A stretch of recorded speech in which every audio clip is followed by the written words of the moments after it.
اللہ علیہ وسلم کا ارشاد مبارک ہے، اس کے پھل بھی کھاؤ۔ صحابہ کرام نے ارشاد فرمایا یا رسول اللہ وہ کون سے راستے ہیں جہاں ہم جنت کے راستے سے گزرے، ان کے پیڑوں کے سائے میں بیٹھے اور وہاں کے پھل بھی کھائیں۔ نبی کریم صلی اللہ علیہ وسلم نے ارشاد فرمایا جہاں ذکر کی محفل ہو اور جب تمہارا وہاں سے گزر ہو تو ذکر میں شمولیت کرو، تو سمجھ لو کہ سائے میں بیٹھ گئے، اور اگر ذکر میں شرکت کی تو سمجھ لو کہ اس جنت کے میوے میں سے آپ کو پھل کھائے۔ سبحان اللہ کہا کرو، سب سبحان اللہ کہا۔ ذکر کی بڑی فضیلت ہے۔ جس جگہ، جس محلے، جس گھر میں ذکر ہوتا ہے 70 گز دور وہاں سے تمام جتنی بھی آفات بلیات ہوتی ہیں وہ دور ہو جاتی ہیں۔ یہ ذکر کی فضیلت ہے۔ اور 70,000 ملائکہ جو اللہ تبارک و تعالیٰ کی حضوری میں رہتے ہیں وہ جوق در جوق آسمان سے نیچے اترنا شروع ہوتے ہیں۔ زمین پہ جو فرشتے اللہ تبارک و تعالیٰ بندے جن پہ اللہ تبارک و تعالیٰ کا خصوصی انعام و اکرام ہے وہ اس کے ذکر کی محفل سجائے بیٹھے ہیں۔ وہ 70,000 ملائکہ آ کر کے اپنے پروں سے ان پہ رحمت کا سایہ کر لیتے ہیں۔ دوسرا فرشتہ آتا ہے وہ اس کے کاندھوں پہ پیر رکھ کے کھڑا ہو جاتا ہے اور اوپر پھیلا لیتا ہے اپنے رحمت کی، اللہ کی رحمت کی، وہ سایہ کر لیتا ہے۔ اس طرح 70,000 فرشتے اترتے رہتے ہیں اور رحمت کا سایہ اپنے پروں کا سایہ اس محفل پر کرتے رہتے ہیں۔ اور جب وہ بابرکت محفل، اللہ کے ذکر کی محفل، اللہ کے ولیوں کی محفل اپنے اختتام کو پہنچتی ہے تو وہ فرشتے دوبارہ اپنے مالک کی بارگاہ میں حاضر ہو جاتے ہیں۔ اللہ تبارک و تعالیٰ پوچھتا ہے کہ اے میرے ملائکہ کہاں گئے تھے؟ کیا اللہ تبارک و تعالیٰ کو نہیں معلوم کہ وہ کہاں گئے؟ سب کچھ معلوم ہے، لیکن اللہ تبارک و تعالیٰ وٹنس کرنا پسند کرتا ہے، گواہی کو پسند کرتا ہے۔ وہ فرشتے کہتے ہیں پروردگار دنیا میں کہتے تیرے مقرب بندے، تیرے نیک بندے وہاں تیرے ذکر کی محفل سجائے بیٹھے تھے، ہم نے اس محفل میں شرکت کی۔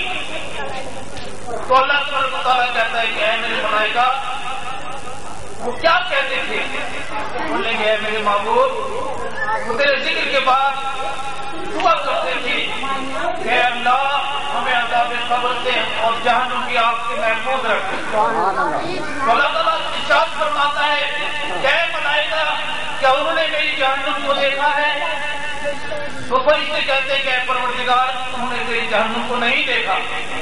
تو بولنے کہ تم گواہ ہو جاؤ کہ میں نے انہیں جہنم کی آگ سے آزاد کر دیا، جہنم کی آگ تم ذکر کرنے والوں میں حرام کر دی۔ اے میرے ملائکہ وہ اور کیا کہتے تھے اور کیا مانگتے تھے؟ تو فرشتے کہتے ہیں پروردگار انہوں نے تجھ سے تیری جنت کی طلب کی، انہوں نے دعا میں تجھ سے تیری جنت کو مانگا۔ تو وہ پوچھتا ہے اے میرے ملائکہ اے میرے ملائکہ کیا انہوں نے میری جنت دیکھی ہے؟ تو فرشتے کہیں گے پروردگار نہیں انہوں نے تیری جنت نہیں دیکھی۔ تو اللہ تعالیٰ ارشاد فرماتا ہے کہ اے میرے ملائکہ تم گواہ ہو جاؤ میں نے انہیں جنت عطا کر دی۔ یہ ذکر کی فضیلت ہے۔ تو اللہ کے بندو، اللہ کے مقرب بندو، اللہ کے ولیوں کو چاہنے والوں، نبی کے چاہنے والوں، جہاں جہاں تک میری آواز پہنچ رہی ہے اللہ کے ذکر میں شرکت کرو، اللہ کے ذکر کو کرو، ہر وقت 24 گھنٹے اترتی جائے گی تو ہماری زبانوں میں اثر پیدا ہو جائے گا۔ جب ہم اللہ کی بارگاہ میں اس کے جاہ و جلال کو، اس کی رحیمی کریمی کو، اس کے نبی کو وسیلہ بنا کر کے دعا کریں گے تو اللہ تبارک و تعالیٰ ہماری دعاؤں کو پورا فرمائے گا۔ جب ہماری زبانوں میں ہی تاثیر نہیں ہوگی، جب ہمارے ڈاکٹر میں ہی تاثیر نہیں ہوگی، جب ہمارا جسم اس قابل نہیں ہوگا تو دوا کو یا انجیکشن کو ہم قبول کر سکیں تو کہاں سے ہمارے اوپر شفا حاصل ہوگی؟ ہمیں کہاں سے ہماری زبان میں تاثیر پیدا ہوگی؟ ہم کہتے ہیں فلاں ڈاکٹر صحیح نہیں، اس سے شفا نہیں ہوگی، سوال ہی پیدا ہوتے ڈاکٹر کہتا ہے پڑے گا گوشت چھوڑ دے، وہ کہتے ہیں قلب کو زندہ کر لے، اپنی روح کو زندہ کر لے، اپنی زبان کو پاک کر لے تاکہ تیری زبان میں تاثیر پیدا ہو جائے۔ وہ کہتا ہے کہ نماز پڑھ لو، نماز مشکل کا حل ہے۔ کوئی مشکل پڑتی ہے تو نماز میں میری مدد طلب کرو، مجھ سے مدد طلب کرو۔ نمازیں پڑھتے نہیں ہیں، اللہ کو یاد کرتے نہیں ہے، بس فلاں پیر کے پاس چلے جاؤ، فلاں فقیر کے پاس چلے جاؤ، جی وہ تعبیر دے دے گا بابا کام ہو جائے گا۔ نہیں، ایسے نہیں ہوتا کام۔ پھرتے کوئی فیس نہیں ہے ڈاکٹر کی، کوئی دوا کا معاوضہ نہیں ہے، لا الہ الا اللہ کے ذکر کو پکڑ لو۔ میں آج قسم کھا کے کہتا ہوں کہ وعدہ اللہ کی یقین کامل کے ساتھ آپ لا الہ الا اللہ کے ذکر کو پکڑ لو۔ ہر دم اٹھتے بیٹھ کے لا الہ الا اللہ کا ذکر کرتے رہو۔ میں بھی کبھی یہاں پر آیا تو مجھے گلے سے پکڑ لینے کے لیے ہماری مشکل آسان نہیں ہوئی۔ آپ کا من سچا نہیں ہے، آپ الزام دیتے ہو فلاں پیر اچھا نہیں ہے، فلاں فقیر صحیح نہیں ہے، فلاں پیر بڑا اچھا ہے، تعبیر بڑا اچھا ہے۔ جی اس نے ہمارے لیے آپ بتا کے بول دیا ہمارا کام ہو گیا۔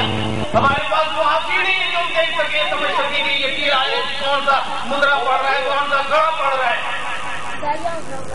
نورانی ہے یا سبلی ہے، روحانی ہے، علوی ہے، کون سا ہے یہ پیر۔ لیکن ہمیں جو ہے بس فائدہ ہونا چاہیے کہ فلاں پیر بڑا زبردست کیا ہے کہ اس نے دعوے سے تو ساڑھا کم ہو گیا۔ اس طرح گھڑی نہیں چلتی۔ پہلے اپنے من کو پاک کر لو، نبی کا کلمہ پڑھنا شروع کر دو، اور اس کے بعد دیکھو پھر کیا صورتحال سامنے آتی ہے۔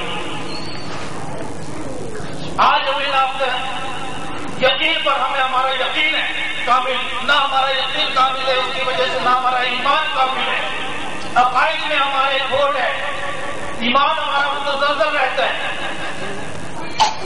بھائی آپ یقین کر لو کہ اللہ تعالیٰ کی ذات رضا سے وہی رزق عطا کرتی ہے، اسی کے دیے ہوئے رزق سے آپ کی پورا پڑے گا، آپ کا کسی کے دیے سے پورا نہیں پڑتا۔ اور اس نے جو آپ کے نصیب میں رزق لکھ دیا ہے وہ ہر حال میں آپ کو ملے گا۔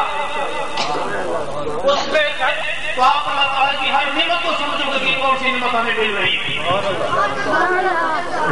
اور اگر نیک عمل کرنے کے باوجود کسی تکلیف میں مبتلا ہو تو سمجھو یہ اللہ تعالیٰ کی طرف سے ہمارے لیے آزمائش ہے، یا پھر ہمارا کی عبادت کرنے میں، اس کی ریاست کرنے میں ہمارے اندر کوتاہی ہے، خامی ہے ہمارے۔ آپ کہیں پر بھی زمین کھودیں اور کہتے ہیں کہ پانی نہ نکلا، ادھر 5 فٹ کھودا پانی نکل رہا ہے، تو 70 فٹ ہو گیا پانی نہیں نکل رہا ہے، تھک گئے بیٹھ گئے۔ نہیں، ہمارا یقین کامل نہیں ہے، 70 فٹ کے نیچے بھی پانی اللہ کی ذات ہے، آنے والی مصیبتوں کو ٹال دیتا ہے، آنے والی اپنی ہماری آفات والیات کو ٹال دیتا ہے۔ آپ لوگ آج سے یقین کر لیں گے، آج عہد کر لیں گے ہم نے لا الہ الا اللہ کے بیٹ کو نہیں چھوڑنا۔ جب ہم اس چیز کو مان لیں گے کہ اللہ کے سوا کوئی معبود نہیں ہے، کوئی طاقت نہیں ہے، تو کوئی آفات والیات کوئی جن بھوت پلیت ہمیں نہیں کر سکتا، سب اللہ کی مخلوق ہے۔ جب ہمارا اللہ پہ یقین کامل نہیں ہے تو یہ چیزیں ہمیں تنگ کرتی رہیں گی۔ شیطان وسوسے پیدا کرتا رہے گا، شیطان کو کوئی روک نہیں ہے، شیطان وسوسے کے اندر انسان کے اندر آتا ہے۔ ایک روٹی رحمان کی ہے جس میں فرشتہ رہتا ہے، دوسری روٹی شیطان کی ہے۔ جب ہماری ساتھ ہمارا ایک پورا خون پوری باڈی سے زندگی کو لے کر ہمارے قلب میں آتا ہے، پمپ میں آتا ہے، یا صفائی ہوتا ہے، ریفائن ہوتا ہے، جب واپس یہ نکلتا ہے باڈی کو صاف شفاف خون دینے کے لیے، پاکی دینے کے لیے، تو ہماری ساتھ اللہ کے ذکر سے خالی ہوتی ہے۔ شیطان اپنی پہنچ رکھ دیتا ہے خون کو گندا۔ آج آپ لوگ عہد کرنے یقین کرنے کے اندر نماز پڑھنے کے بعد ایک کلمہ شریف کی پڑھنی ہے، 5 نمازوں میں 500 مرتبہ کلمہ ہو جائے گا، اور ہر دم لا الہ الا اللہ توحید عزیز کرتے رہیں۔ پھر دیکھیں انشاءاللہ عزیز کیسے آسانیاں گھر میں پیدا ہوتی ہیں، کس طرح خیر و برکات۔